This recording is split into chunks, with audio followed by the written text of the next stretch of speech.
నమస్కారం ETV news కి స్వాగతం ముందుగా ముఖ్యాంశాలు ఆహార భద్రతా చట్టం అమలు చేయని రాష్ట్రాలపై సుప్రీం మండిపాటు కరవు సాయంలో కేంద్రం సామాజిక న్యాయం విడిచిపెట్టిందని అక్షింతలు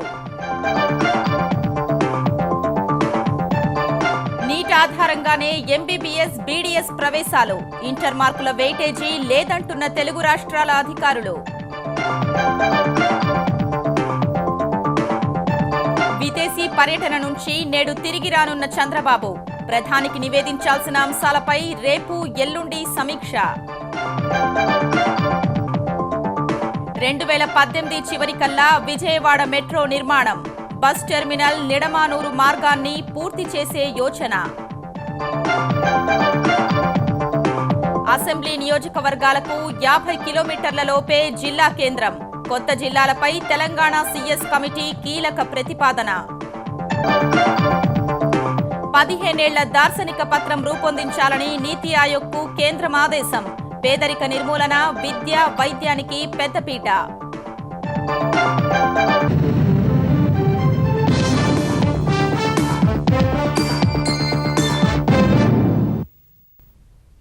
దేశవ్యాప్తంగా కరవు నెలకొన్న వేళ సామాజిక న్యాయాన్ని కేంద్ర ప్రభుత్వం తుంగలో తొక్కిందని సర్వోన్నత న్యాయస్థానం మండిపడింది. ఉపాధి హామీ పథకం కూలీలకు వేతన చెల్లింపు ఆలస్యమైనా కేంద్రం వారికి పరిహారం చెల్లించకపోవడాన్ని తప్పుబట్టిన సుప్రీంకోర్టు ఈ మేరకు ఘాటు వ్యాఖ్యలు చేసింది. సంక్షేమ రాజ్యంలో ఈ వైఖరి ఏమాత్రం తగదన్న న్యాయస్థానం ఉపాధి హామీ, జాతీయ ఆహార భద్రత, మధ్యాహ్న భోజన పథకాల అమలుపై కీలక సూచనలు చేసింది.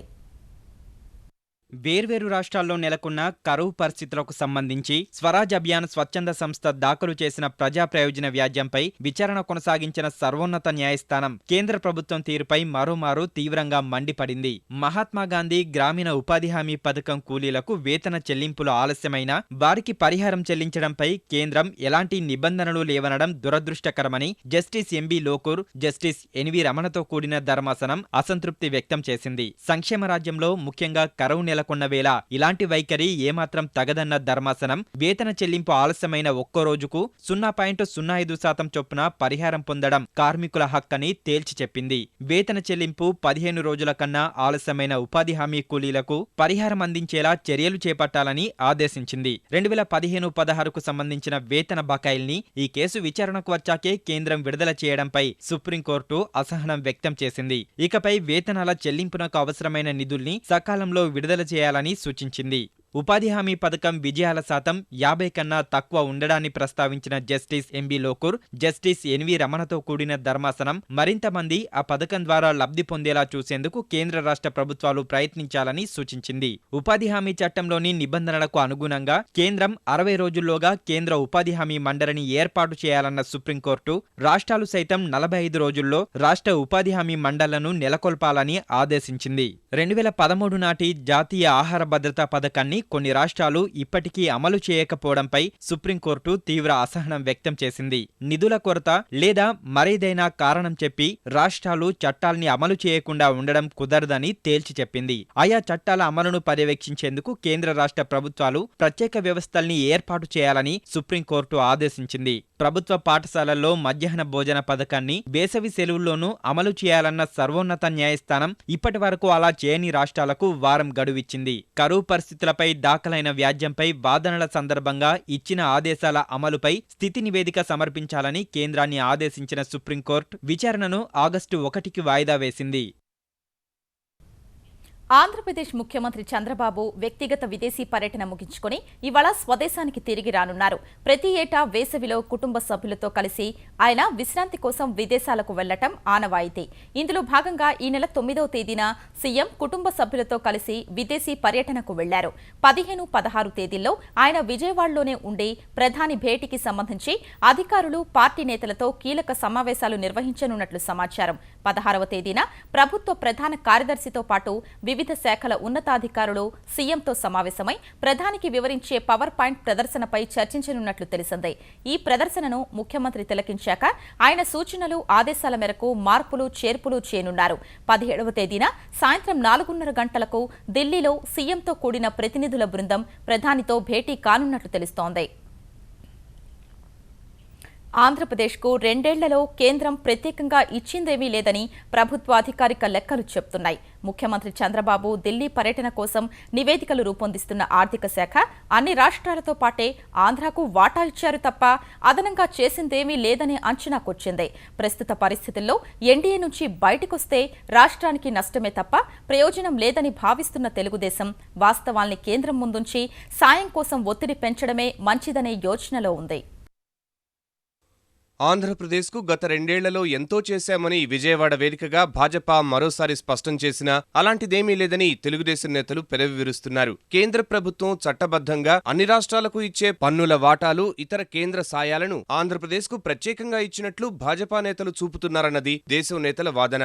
ఆర్థిక శాఖ కూడా దీనికి తగ్గట్లు 2 ఏళ్లలో అందిన కేంద్ర సాయంపై ముఖ్యమంత్రి ఢిల్లీ పర్యటన కోసం నివేదిక రూపొందించింది. గత 2 ఏళ్లలో ఏపీకి 70,000 కోట్ల రూపాయలకు పైగా సాయం చేశామని భాజపా నేతలు, కేంద్రం చెబుతున్నా ఇదేమీ ఏపీకి ప్రత్యేకంగా చేసిన సాయం కాదని 14వ ఆర్థిక సంఘం సిఫార్సుల ప్రకారం అన్ని రాష్ట్రాలతో సమానంగా జనాభా నిష్పత్తి ప్రకారం ఇచ్చిన వాటానే రాష్ట్రానికి దక్కిందన్నది ప్రభుత్వ విస్పష్ట అభిప్రాయం. విభజన చట్టంలో చెప్పినట్లు ప్రత్యేక హోదా, ప్రత్యేక ప్రతిపత్తి గల రాష్ట్రాలకు ఇచ్చినట్లుగా 100% పన్ను రాయితీలు, విదేశీ ఆర్థిక సాయంలో 90% గ్రాంటుల్లాంటి ప్రయోజనాలేమీ ఏపీకి కేంద్రం కల్పించలేదని ఆర్థిక శాఖ రూపొందించిన నివేదిక స్పష్టం చేస్తోంది. ప్రత్యేక హోదా ఉన్న రాష్ట్రాలకు ఆర్థిక సాయంలో 90% గ్రాంట్గా లభిస్తుంది. అదే ప్రత్యేక హోదా లేకపోతే ప్రణాళిక మద్దతులో 60% మాత్రమే కేంద్రం గ్రాంట్గా ఇస్తుంది. విదేశీ రుణాలను పైసాతో సహా రాష్ట్రమే తిరిగి చెల్లించాల్సి ఉంటుంది. ఈ అంశాలను గుర్తు చేస్తూ ప్రత్యేక హోదా ఇవ్వకుంటే రాష్ట్రానికి ఎంతో నష్టమనే వివరాలతో ఆంధ్రప్రదేశ్ ఆర్థిక శాఖ నివేదిక రూపొందించింది. 14వ ఆర్థిక సంఘం సిఫార్సుల ప్రకారం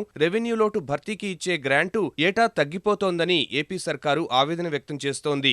గత ఏడాది 6,600 కోట్ల రూపాయలు గ్రాంటు రూపంలో అందితే ఈసారి అది 4,600 కోట్లకు తగ్గింది. వచ్చే ఏడాది కూడా తగ్గుతుందని అధికారులు అంచనా వేస్తున్నారు. విభజన చట్టం ప్రకారం ఆంధ్రప్రదేశ్కు ఇచ్చిన ఆర్థిక వెసులుబాటు గత 2 ఏళ్లలో 7,000 కోట్ల రూపాయలకు మించలేదని అధికారిక లెక్కలు చెబుతున్నాయి. ప్రధానితో జరిగే భేటీలోనూ ఆ తరువాత కూడా ఈ వాస్తవాలను కేంద్రానికి వివరించి రాష్ట్ర ప్రయోజనాలు కాపాడుకోవాలన్నది ముఖ్యమంత్రి ఆలోచనగా తెలుస్తోంది. 2018 చివరి నాటికి విజయవాడ మెట్రో రైలును పట్టాలెక్కించాలని ఆంధ్రప్రదేశ్ ప్రభుత్వం భావిస్తోంది. పండిట్ నెహ్రూ బస్ టెర్మినల్ నుంచి నిడమానూరు మార్గాన్ని పూర్తి చేయాలని లక్ష్యంగా పెట్టుకుంది. ప్రాజెక్టు నిర్మాణ బాధ్యతను ఢిల్లీ మెట్రో రైల్ సంస్థకు అప్పగించనున్న సర్కార్ ఆ సంస్థ అభ్యంతరాలపై వివరణ ఇచ్చింది. 10 రోజుల్లో విజయవాడ మెట్రో ప్రాజెక్టు నిర్మాణంపై అమరావతి మెట్రో రైలు సంస్థ, ఢిల్లీ మెట్రో రైలు సంస్థ అధికారిక ఒప్పందం చేసుకోనున్నాయి. తొలి విడతలో పండిట్ నెహ్రూ బస్టాండ్ నుంచి నిడమానూరు వరకు 13.27 కిలోమీటర్ల దూరం కారిడార్ 2 మార్గాన్ని పూర్తి చేసేలా ప్రణాళిక రూపొందిస్తున్నారు. ఈ మేరకు పురపాలక శాఖ ఉత్తర్వులు కూడా జారీ చేసింది. ఎంబీబీఎస్, బీడీఎస్ ప్రవేశాల్లో ఇంటర్ మార్కుల్ని పరిగణలోకి తీసుకోవడం లేదని తెలుగు రాష్ట్రాల్లో ప్రభుత్వ వర్గాలు స్పష్టం చేశాయి. కేవలం నీట్ ర్యాంకుల ఆధారంగా సీట్ల కేటాయింపు ఉంటుందని తెలిపాయి. జాతీయ స్థాయిలో ఏకీకృత ప్రవేశ పరీక్షను నిర్వహించాలని సుప్రీంకోర్టు ఆదేశించిన నేపథ్యంలో నీట్ ర్యాంకుల వెల్లడిలో ఇంటర్ మార్కుల్ని పరిగణలోకి తీసుకోలేమని ఇప్పటికే కేంద్ర ప్రభుత్వం స్పష్టం చేసింది. నీట్ ర్యాంకుల వెల్లడి తర్వాత సీట్ల భర్తీ రాష్ట్రాల స్థాయిలో జరుగుతుంది. అప్పుడు ఇంటర్ మార్కుల్ని పరిగణలోకి తీసుకుంటారా లేదా అనేది విద్యార్థుల తల్లిదండ్రుల్లో చర్చనీయాంశమైంది. దీనిపై స్పష్టతనిచ్చిన తెలంగాణ అధికారులు నీట్ ర్యాంకులు ప్రకటించాక ఇంటర్ వెయిటేజీ పేరు చెప్పి వాటిని మార్చడం కోర్టు ధిక్కారమే అవుతుందని తెలిపారు. ఇంటర్ మార్కులకు ప్రాధాన్యం ఇవ్వడమనే అంశంపై రాష్ట్ర స్థాయిలో నిర్ణయం తీసుకోవడం సాధ్యం కాదని ఆంధ్రప్రదేశ్ ఉన్నత విద్యామండలి అధ్యక్షులు వేణుగోపాల్ రెడ్డి వెల్లడించారు. వైద్య విద్యలో ప్రవేశానికి ఎంసెట్ పరీక్ష నిర్వహించి ర్యాంకుల వెల్లడికి సిద్ధంగా ఉన్నందున నీట్ నుంచి మినహాయింపు లభించేలా చర్యలు తీసుకోవాలని కేంద్రానికి ఆంధ్రప్రదేశ్ ప్రభుత్వం లేఖ రాయనుంది. వైద్య, వ్యవసాయ విద్య ప్రవేశ పరీక్ష ఫలితాల వెల్లడిపై హైదరాబాద్లో మంత్రులు గంటా శ్రీనివాసరావు, ప్రత్తిపాటి పుల్లారావు, ఉన్నత విద్యామండలి అధ్యక్షుడు వేణుగోపాల్ రెడ్డి, ప్రవేశాలు, రుసుముల నియంత్రణ కమిటీ సభ కార్యదర్శి బాలసుబ్రహ్మణ్యం హాజరయ్యారు. జాతీయ అర్హత ప్రవేశ పరీక్ష నీట్ తప్పనిసరి నేపథ్యంలో తదుపరి చర్యలపై సమావేశంలో చర్చించారు. విదేశీ పర్యటన నుంచి ముఖ్యమంత్రి చంద్రబాబు తిరిగొచ్చాక ఆయనతో చర్చించిన తరువాతే ఎంసెట్ వైద్య, వ్యవసాయ విద్య ప్రవేశ పరీక్ష ఫలితాలు వెల్లడించాలని మంత్రులు, ఉన్నతాధికారులు నిర్ణయించారు. ప్రత్యేక కార్యక్రమం ఏదీ నిర్వహించకుండా ర్యాంకుల వివరాల్ని వెబ్సైట్లో విద్యార్థులకు అందుబాటులో ఉంచాలనే ఆలోచన అధికారుల్లో ఉంది. తెలంగాణలో ఆదివారం జరిగే ఎంసెట్ పరీక్షకు సర్వం సిద్ధమైంది. ఈ ఏడాది ప్రయోగాత్మకంగా పరీక్షా కేంద్రాలన్నీ ప్రభుత్వ కళాశాలలు, ప్రభుత్వ సంస్థల్లోనే ఏర్పాటు చేశారు. 1 నిమిషం ఆలస్యం నిబంధనను ఖచ్చితంగా అమలు చేయనున్నారు. 13 రోజుల క్రితమే ఈ పరీక్ష పూర్తి కావాల్సి ఉన్న ప్రైవేటు విద్యాసంస్థల సహాయ నిరాకరణతో చివరి నిమిషంలో వాయిదా పడింది. ఎంసెట్ ఇంజనీరింగ్ పరీక్షను 242 కేంద్రాల్లోనూ, మెడికల్ పరీక్షను 142 కేంద్రాల్లోనూ నిర్వహించాలని నిర్ణయించారు. ఎంసెట్ ఇంజనీరింగ్ కు తెలంగాణ, ఏపీ రాష్ట్రాల నుంచి 1,43,481 మంది, మెడికల్ కు 1,983 మంది దరఖాస్తు చేసుకున్నారు. వైద్య విద్యకు సంబంధించి తొలిసారిగా ఆన్లైన్ పరీక్షను నిర్వహిస్తున్నారు. ఆన్లైన్ ద్వారా హైదరాబాద్లో 500 మంది, వరంగల్లో 50 మంది ఈ పరీక్షను రాస్తున్నారు. తెలంగాణలో కొత్త జిల్లాల ఏర్పాటుకు డిమాండ్లు వెల్లువెత్తుతున్న వేళ ఈ అంశంపై ప్రభుత్వ ప్రధాన కార్యదర్శి రాజీవ్ శర్మ నేతృత్వంలోని ఉన్నత స్థాయి కమిటీ కీలక ప్రతిపాదన చేసింది. జిల్లాల ఏర్పాటుకు దూరమే ప్రామాణికంగా తీసుకోవాలని నిర్ణయించింది. ప్రతి నియోజకవర్గానికి 50 కిలోమీటర్లలోపే జిల్లాల కేంద్రం ఉండేలా కొత్త జిల్లాల ఏర్పాటు జరగాలని నిర్ణయించిన కమిటీ ఈ మేరకు వివరాలివ్వాలని కలెక్టర్లను ఆదేశించింది. ప్రస్తుతం రాష్ట్రంలోని జిల్లా కేంద్రాలకు ఆయా పరిధిలోని నియోజకవర్గాల దూరం 50 కిలోమీటర్ల కంటే ఎక్కువగానే ఉంది. ముఖ్యమంత్రి కేసీఆర్ సూచన మేరకు పరిపాలనా సౌలభ్యం కోసం దూరం తక్కువగా ఉండాలని నిర్ణయించిన కమిటీ ప్రస్తుతం ఏ జిల్లాల డిమాండ్లున్నాయి, వాటికి నియోజకవర్గాలకు ఉన్న దూరం ఎంత, రైలు, జాతీయ మార్గాల దూరం వంటి అంశాల్ని పంపాలని కలెక్టర్లను ఆదేశించింది. ఈ ప్రతిపాదనతో చాలా వరకు డిమాండ్లు తగ్గుతాయని భావిస్తోంది. జలమే భవిష్యత్ తరానికి బలమంటూ ఈటీవీ, ఈనాడు చేపట్టిన సుజలాం సుఫలాం కార్యక్రమం చైతన్య స్ఫూర్తితో సాగుతోంది. నీటి పొదుపు కోసం ఊరు వాడా ఏకమై ఇంకుడు గుంతల తవ్వకాన్ని ఉద్యమంలా కొనసాగిస్తోంది. ఈ సంకల్పానికి ప్రజా ప్రతినిధులు, అధికారులు కూడా తమ వంతు చేయూత అందిస్తున్నారు. జల సంపదను కాపాడి భవిష్యత్తులో కరువు మాట వినపడకుండా ఈటీవీ, ఈనాడు కొనసాగిస్తున్న ఇంకుడు గుంతల తవ్వకం కార్యక్రమం తెలుగు రాష్ట్రాల్లో ఉద్యమంలా సాగుతోంది. నెల్లూరు నగరంలోని కిసాన్ నగర్, దోనిపర్తి గిరిప్రసాద్ కళ్యాణ మండపంలో జరిగిన ఇంకుడు గుంతల నిర్మాణంలో తెలుగుదేశం పార్టీ నెల్లూరు పార్లమెంటు నియోజకవర్గ బాధ్యుడు ఆదాల ప్రభాకర్ రెడ్డి, పలువురు పార్టీ నాయకులు పాల్గొన్నారు. ఇక్కడ నీళ్లు కనీసం ఒక 20% నీళ్లను మనం గ్రౌండ్ వాటర్ గా కన్వర్ట్ చేస్తే మనకి భావితరాలకి నీటి ఇబ్బందులు రాకుండా ఎక్కడ బోరేసిన నీళ్లు పడే పరిస్థితి ఉంటుంది. ఇప్పుడు ఇది ఒక యుద్ధ ప్రాతిపదికన జరుగుతుండడం, దానికి ఈనాడు ప్రోత్సాహం ఇవ్వడం అనేది చాలా సంతోషించదగిన విషయం. పశ్చిమ గోదావరి జిల్లా గోపాలపురం మండలం దొండపూడిలో గోపాలపురం ఎమ్మెల్యే ముప్పిడి వెంకటేశ్వరరావు 15,000 ఇంకుడు గుంతల తవ్వకం కార్యక్రమానికి శ్రీకారం చుట్టారు. మన నియోజకవర్గంలో 15,000 ఇంకుడు గుంటలని తవ్వాలని చెప్పి జయంగా పెట్టుకుని పనిచేస్తా ఉన్నాము. ఇప్పటికే దాదాపుగా అన్ని గ్రామాల్లో 4 మండలాల్లో చూసుకున్నట్లయితే కనుక దాదాపుగా 2,000 నుంచి 3,000 వరకు కూడా ఇంకుడు గుంటలు తవ్వారు. కర్నూలు జిల్లా గూడూరులో జరిగిన సుజలాం సుఫలాం కార్యక్రమంలో కాంగ్రెస్ నేత తులసిరెడ్డి పాల్గొన్నారు. జల సంరక్షణకు ఈటీవీ, ఈనాడు చూపుతున్న చొరవను ఆయన ప్రశంసించారు. తెలంగాణలోనూ వాడవాడలా ఈటీవీ, ఈనాడు సుజలాం సుఫలాం కార్యక్రమం ఉద్యమంలా సాగుతోంది. కరీంనగర్ జిల్లా హుజురాబాద్, మల్లాపూర్ మండలాల్లో ఇంకుడు గుంతల నిర్మాణానికి గ్రామస్తులు ముందుకు వచ్చారు. నీటి సంరక్షణ చర్యలు చేపడతానని, నీటిని పొదుపుగా వినియోగించుకుంటామని, ప్రతి ఇంటి ముందు మరుగుదొడ్డి, ఇంకుడు గుంతలు నిర్మించుకుంటామని, గ్రామంలో నిర్మించుకునేలా అవగాహన కల్పిస్తానని ప్రతిజ్ఞ చేస్తున్నాను. మహబూబ్ నగర్ జిల్లా కొడంగల్ ఇంద్రనగర్ కాలనీలో మంత్రి లక్ష్మారెడ్డి, శాసనసభ్యుడు రేవంత్ రెడ్డి ఈనాడు, ఈటీవీ ఆధ్వర్యంలో ఇంకుడు గుంతల కార్యక్రమం ప్రారంభించారు. వరంగల్ కార్పొరేషన్ 50వ డివిజన్లో సరికొత్త రీతిలో ఇంకుడు గుంతల తవ్వకాన్ని ప్రారంభించి పెద్ద ఎత్తున దాన్ని చేపట్టేందుకు ప్రజలు అంగీకార పత్రం రాశారు. నిజామాబాద్ జిల్లా బాల్కొండలో స్థానికులు 20 ఇంకుడు గుంతల తవ్వకం ప్రారంభించారు. నల్గొండ జిల్లా కేంద్రంలోని అగ్నిమాపక కార్యాలయంలో ఇంకుడు గుంతల నిర్మాణం చేపట్టారు. పేద విద్యార్థుల కోసం వచ్చే విద్యా సంవత్సరంలో 220 ఆంగ్ల మాధ్యమ గురుకుల విద్యాలయాల్ని ఏర్పాటు చేస్తున్నట్లు తెలంగాణ నీటిపారుదల శాఖ మంత్రి హరీష్ రావు వెల్లడించారు. 60 ఏళ్ల సమైక్య పాలనలో తెలంగాణలో నిర్లక్ష్యానికి గురైన విద్యారంగాన్ని చక్కదిద్దే పని ప్రారంభించామని తెలిపారు. మెదక్ జిల్లా నంగునూరు మండలంలోని వివిధ గ్రామాల్లో పర్యటించిన హరీష్ పలు అభివృద్ధి కార్యక్రమాలకు శంకుస్థాపన చేశారు. ప్రస్తుతం నెలకొన్న ప్రతికూల పరిస్థితుల నేపథ్యంలో రైతులంతా పత్తి పంట సాగుకు దూరంగా ఉండాలని ఆయన విజ్ఞప్తి చేశారు. ఆంధ్రప్రదేశ్ ఉండగా మొత్తం తెలంగాణలో 60 ఏళ్లలో వాళ్ళు పెట్టిన స్కూల్ ఎన్నయ్యా అంటే 210 రెసిడెన్షియల్ స్కూల్ పెట్టింది. ఎస్సీ గాని, ఎస్టీ గాని, బీసీ గాని, మైనార్టీ గాని. మన ముఖ్యమంత్రి కేసీఆర్ గారు ఈ ఒక్క సంవత్సరమే ఎస్సీ, ఎస్టీ, మైనార్టీల కోసం 220 English medium residential school start చేస్తా ఉన్నారు.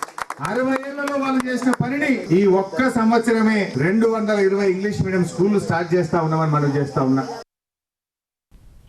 రాబోయే రోజుల్లో దేశంలోని అన్ని విమానాశ్రయాల్లో సౌర విద్యుత్ను ఉపయోగించుకునేలా చర్యలు చేపట్టినట్లు పౌర విమానయాన శాఖ మంత్రి అశోక్ గజపతిరాజు తెలిపారు. విజయనగరంలోని తన నివాసంలో సౌర విద్యుత్ సౌకర్యాన్ని ఏర్పాటు చేసుకున్న కేంద్ర మంత్రి ఈ దిశగా అందరూ ముందుకు రావాలని పిలుపునిచ్చారు. సౌర విద్యుత్ ద్వారా కాలుష్యాన్ని గణనీయంగా తగ్గించవచ్చని పేర్కొన్న ఆయన దేశంలోని విమానాశ్రయాల్లో ఈ ఏర్పాటు దిశగా కార్యక్రమాన్ని ప్రారంభించినట్లు తెలిపారు. మా దగ్గర కొచ్చిన్ ఎయిర్పోర్ట్ 100% సోలార్ ఎనర్జీ అయిపోయింది. 12 మెగావాట్స్ వారు చేస్తున్నారు కేరళలో. అది 100% దీంట్లో వచ్చేసింది. మళ్ళీ 23 మెగావాట్స్ లాస్ట్ ఇయర్ మన ఎయిర్పోర్ట్స్ అథారిటీ విభిన్న ఎయిర్పోర్ట్స్లో త్రౌట్ ద కంట్రీ చేశారు కూడా. మళ్ళీ ప్రైవేట్ వాళ్ళు కూడా ఢిల్లీ ఎయిర్పోర్ట్ ఇప్పుడు GMR ఉంది, వారు 5 మెగావాట్స్ చేశారు. అయితే ఇప్పుడు వారు పెంచడానికి కూడా ట్రై చేస్తున్నారు. తెలుగుదేశం ప్రభుత్వంపై వైకాపా అధ్యక్షుడు వైఎస్ జగన్మోహన్ రెడ్డి చేసే విమర్శల్లో ఎలాంటి స్పష్టత ఉండటం లేదని ఆంధ్రప్రదేశ్ వ్యవసాయ శాఖ మంత్రి ప్రత్తిపాటి పుల్లారావు అన్నారు. కర్నూలులో జగన్ తలపెట్టిన జలదీక్షపై ప్రత్తిపాటి మండిపడ్డారు. తెలంగాణలోని నీటిపారుదల ప్రాజెక్టు కాంట్రాక్టులు తన వారికి ఇప్పించుకున్న జగన్ ఆంధ్రప్రదేశ్లో జలదీక్షలు చేస్తున్నారని విమర్శించారు. ప్రభుత్వం ఎలాంటి అక్రమ ప్రాజెక్టులను ప్రోత్సహించడం లేదని ప్రత్తిపాటి పుల్లారావు వివరణ ఇచ్చారు. జగన్మోహన్ రెడ్డి చేసేటువంటి జలదీక్షలు ప్రజలు నమ్మే పరిస్థితుల్లో లేరు. ఒక క్లారిటీ ఉండాలి. జగన్మోహన్ రెడ్డి క్లారిటీ లేదు. ఇక్కడేమో రికమెండ్ చేసి ప్రాజెక్టులు ఇప్పిస్తూ ఒక పక్క, రెండో పక్కేమో జలదీక్షని అక్కడ ప్రజలను మోసం చేసేటువంటి ఆలోచన జగన్మోహన్ రెడ్డి చేస్తూ ఉన్నాడు. కాబట్టి ఆయన జలదీక్షని ప్రజలు నమ్మరు. క్లారిటీ ఉండాలి. జగన్మోహన్ రెడ్డి ఏ దీక్ష చేసినా జగన్మోహన్ రెడ్డి దీక్షల్లో ఏ క్లారిటీ లేదు. మొదటి నుంచి అంతే ఉన్నాడు. 2018 నాటికి ఎట్టి పరిస్థితుల్లో పోలవరం ప్రాజెక్టు కుడి ఎడమ కాలువల్లో నీరు పారిస్తామని ఆంధ్రప్రదేశ్ ఆర్థిక మంత్రి యనమల రామకృష్ణుడు విశాఖలో తెలిపారు. విశాఖ జిల్లాలో కరవు పరిస్థితిపై మరో మంత్రి కొల్లు రవీంద్రతో కలిసి జిల్లా ప్రతినిధుల అధికారుల సమక్షంలో సమీక్ష నిర్వహించారు. పోలవరంతో పాటు విశాఖ జిల్లాలో 3 లక్షల ఎకరాలకు సాగునీరందించే ఉత్తరాంధ్ర సుజల స్రవంతి పథకానికి ప్రాధాన్యత ఇచ్చి పూర్తి చేస్తామని చెప్పారు. విశాఖకు తాగునీరు సహా పారిశ్రామిక అవసరాలు దృష్టిలో పెట్టుకుంటామని, విశాఖ ఉక్కుకు ఎట్టి పరిస్థితుల్లో నీరందిస్తామని స్పష్టం చేశారు.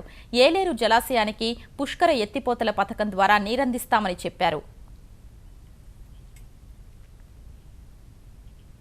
పేదరిక నిర్మూలనే ప్రధాన లక్ష్యంగా దీర్ఘకాలిక ప్రణాళిక అమలుకు కేంద్ర ప్రభుత్వం సిద్ధమైంది. ఈ మేరకు 15 ఏళ్ల దార్శనిక పత్రం రూపొందించే బాధ్యతను నీతి ఆయోగ్కు అప్పగించింది. పంచవర్ష ప్రణాళిక స్థానంలో రానున్న ఈ దార్శనిక పత్రం తొలిసారిగా మౌలిక వసతులు, విద్య, వైద్యం, రక్షణ వంటి కీలక రంగాలపైన దృష్టి పెట్టనుంది. 6 దశాబ్దాల నాటి ప్రణాళికా సంఘాన్ని రద్దు చేసి ఆ స్థానంలో నీతి ఆయోగ్ను ఏర్పాటు చేసిన ఎన్డీఏ ప్రభుత్వం ఆ సంస్థకు బృహత్ బాధ్యతను అప్పగించింది. ఐక్యరాజ్య సమితి సుస్థిరాభివృద్ధి లక్ష్యాలకు అనుగుణంగా 2030 వరకు అనుసరించాల్సిన ప్రణాళికను రూపొందించాలని నీతి ఆయోగ్కు సూచించింది.